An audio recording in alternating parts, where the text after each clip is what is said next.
Fala galera, beleza? Meu nome é João Pedro. Eu vou falar com vocês aí um pouco sobre pressão na física, né? Vamos tentar trazer esse conceito para a física e vou apresentar aqui para vocês uns slides sobre pressão e vamos começar. A primeira coisa que vocês precisam saber, a única coisa na verdade que vocês precisam decorar é a equação da pressão. A equação da pressão vai ser aqui força sobre área, tá? Então, a unidade dela no SI, ou seja, no sistema internacional, vai ser Newton sobre, aqui, Newton sobre metro quadrado. Por quê? Porque a unidade, espera aí que esse Newton aqui, eu dei uma cortada, deixa eu apagar aqui, para ficar um pouco melhor para vocês verem aqui, Newton sobre metro quadrado. E por que essas unidades ocorrem? Porque no SI a unidade da força é Newton e a da área é metro quadrado. Então, como a pressão é força sobre área, a unidade da pressão vai ser Newton sobre metro quadrado no sistema internacional. Mas a gente tem também aqui o sistema, deixa eu botar aqui a caneta, no sistema usual, tá? Sistema usual, a pressão é dada em atmosfera, em ATM, tá? E aí, qual vai ser a relação do Newton por metro quadrado com ATM? O Newton por metro quadrado também é chamado de Pascal, é importante a gente saber isso, porque pode vir no exercício X Pascal, e aí você automaticamente sabe que o exercício está se referindo a Newton sobre metro quadrado e, consequentemente, a unidade da pressão no SI. Então, todas as outras unidades vão ter que ser no SI também. Metro por segundo, metro por segundo ao quadrado, enfim. E aí, antes da gente chegar na relação de um ATM para quantos pascais, né, a gente precisa saber também que essa pressão atmosfera, essa unidade da pressão é a pressão atmosférica, né? Então, acho que a maioria de vocês deve ter ouvido falar sobre pressão atmosférica, uma unidade mais usada do que Pascal, assim, na linguagem corriqueira. E aí a relação aqui de atmosfera para Pascal é que uma atmosfera, então quando eu tenho uma atmosfera, isso equivale a 10 elevado a quinta Pascal. Então quer dizer que a atmosfera ele vai ser muito maior que um Pascal, né? Vai ser uma unidade que vai ser maior. E aí aqui tem uma foto do Pascal, do Blaise Pascal, que foi um físico, matemático aí, mas foi só para ilustrar. E agora a relação entre pressão e área. A relação entre pressão e área, primeiro elas são grandezas inversamente proporcionais, né? É importante saber isso. E o que são duas grandezas inversamente proporcionais? Para dar uma relembrada, se vocês tiverem esquecido. Duas grandezas inversamente proporcionais ocorrem quando uma grandeza aumenta e a outra diminui. Então, por exemplo, eu vou para a escola andando. Vou para a escola daqui de casa em, sei lá, 15 minutos. E aí eu vou numa velocidade ali de 5 metros por segundo, tá?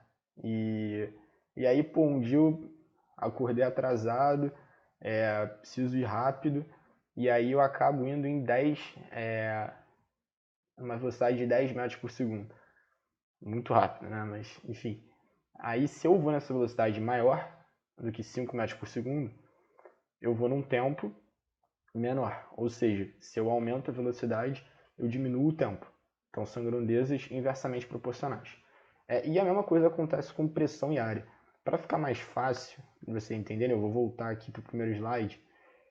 Como a área está no denominador, a gente sabe que se a área diminuir, a pressão aumenta. E se a área aumentar, a pressão diminui. Eu vou dar um exemplo aqui bem prático para vocês perceberem. Por exemplo, eu tenho um parafuso, tá? Eu quero botar o parafuso em uma madeira, quero prender, sei lá, quero prender um porta-retrato. Na parede eu preciso de um parafuso. E aí eu pego o martelo, bato o parafuso na parede. E aí eu faço uma força de 50 newtons para isso. E a área ali da pontinha, né? Imagina que isso aqui é um parafuso, a pontinha aqui do parafuso vai ser uma área circular de 5 metros quadrados, por exemplo, aqui, tá?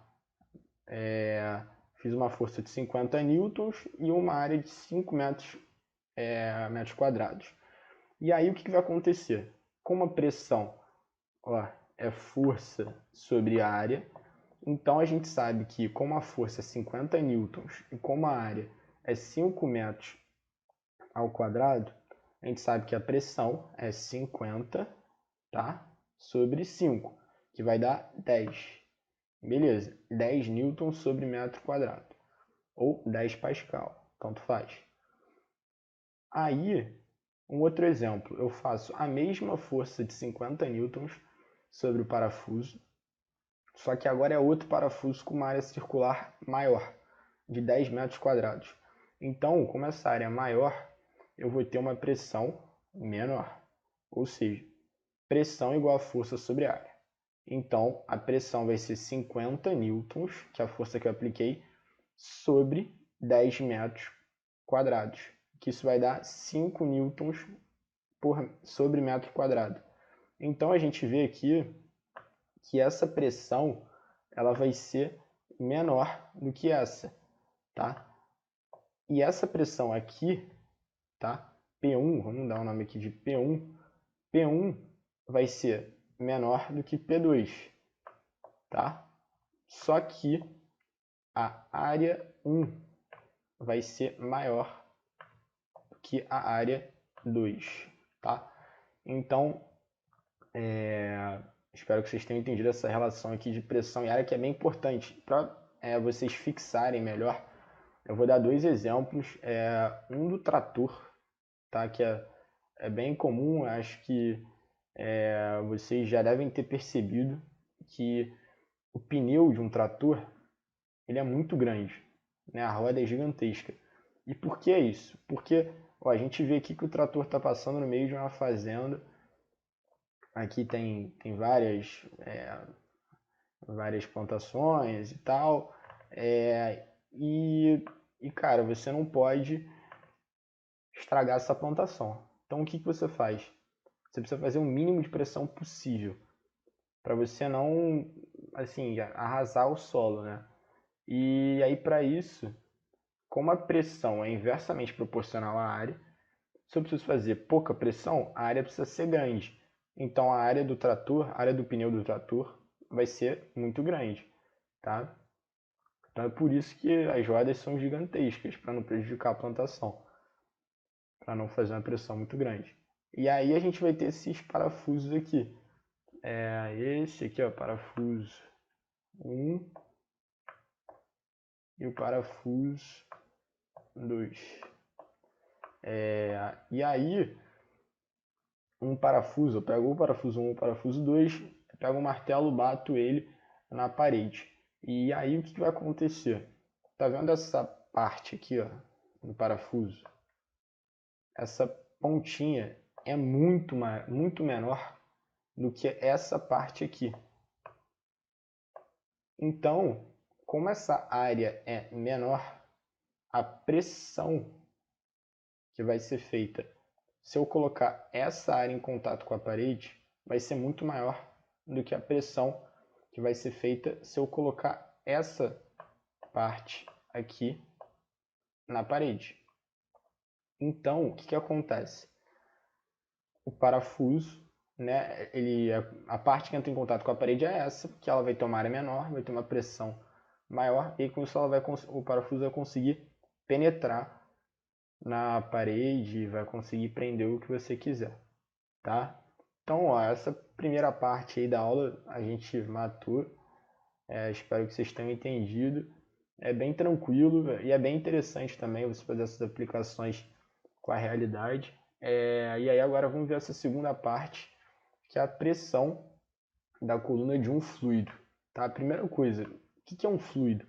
Né? O fluido ele pode ser ou um líquido, tá? Vou botar aqui ó, um líquido, Deixa eu escrever melhor para a letra não ficar ruim.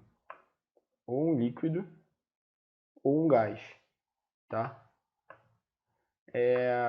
O gás, ele pode ser O2, pode ser CO2, tanto faz, tá?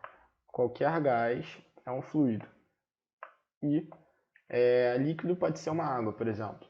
Tá? Eu vou pegar o exemplo aqui de uma piscina. Imagine que isso aqui é uma piscina, né?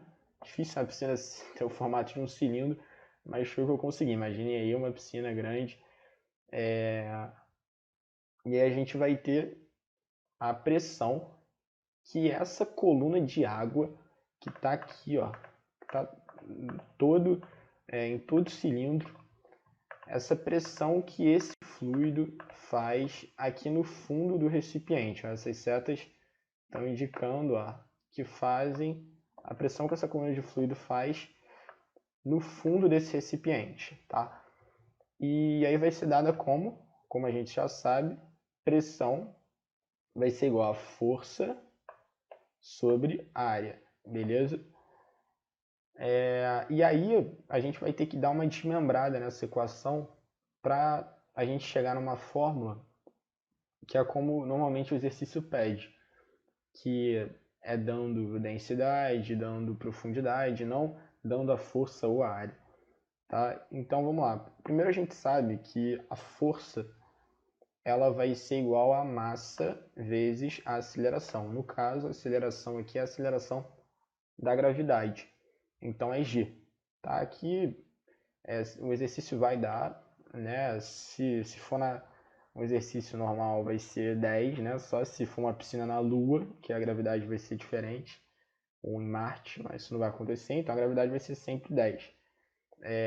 E a massa, então a gente vai ficar aqui, ó, que a pressão vai ser igual a massa vezes a gravidade, aceleração da gravidade, 10, sobre a área.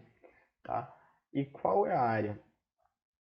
A área é tudo que está em contato com tudo que está sofrendo pressão, né? Só que a gente vai desmembrar mais ainda. Por quê? Porque a gente sabe que a densidade, tá, vai ser a massa sobre o volume. Então, o que acontece? Então, se a gente desmembra isso, a gente coloca massa é igual a volume vezes a densidade. Então, a gente pode substituir nessa equação aqui, ó, nessa equação aqui, a gente pode substituir massa por volume vezes densidade. E aí vai ficar pressão é igual a volume vezes densidade vezes aceleração da gravidade sobre área. Tá? Aqui o traço da divisão ficou tampando um pouco, mas espero que vocês consigam ver, e é a área aqui, tá? E aí a gente sabe também, aqui o traço também ficou meio ruim, mas enfim, estou aprendendo aqui a mexer nisso ainda, gente. A gente sabe que o volume sobre a área vai ser igual à altura ou à profundidade, como você preferir, que no caso está representado por isso aqui, ó. É toda essa profundidade aqui, ó, toda essa altura da piscina que a gente está considerando aqui, né?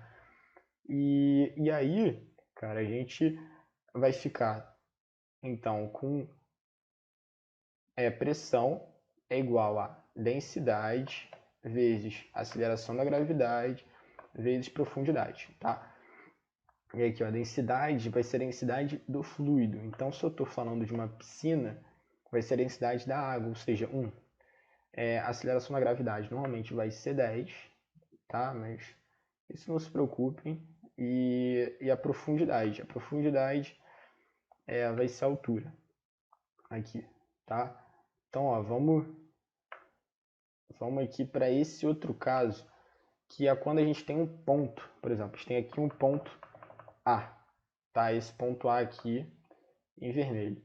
E a gente tem esse ponto dentro de uma coluna de fluido, por exemplo, um ponto dentro de uma piscina. O que acontece? Além da pressão da coluna de fluido, que é feita pelo fluido, né? A gente vai ter a pressão atmosférica atuando sobre esse ponto. Então, no caso, a pressão total sobre esse ponto não vai ser só a pressão da coluna de fluido. Vai ser a pressão da coluna mais a pressão atmosférica, tá?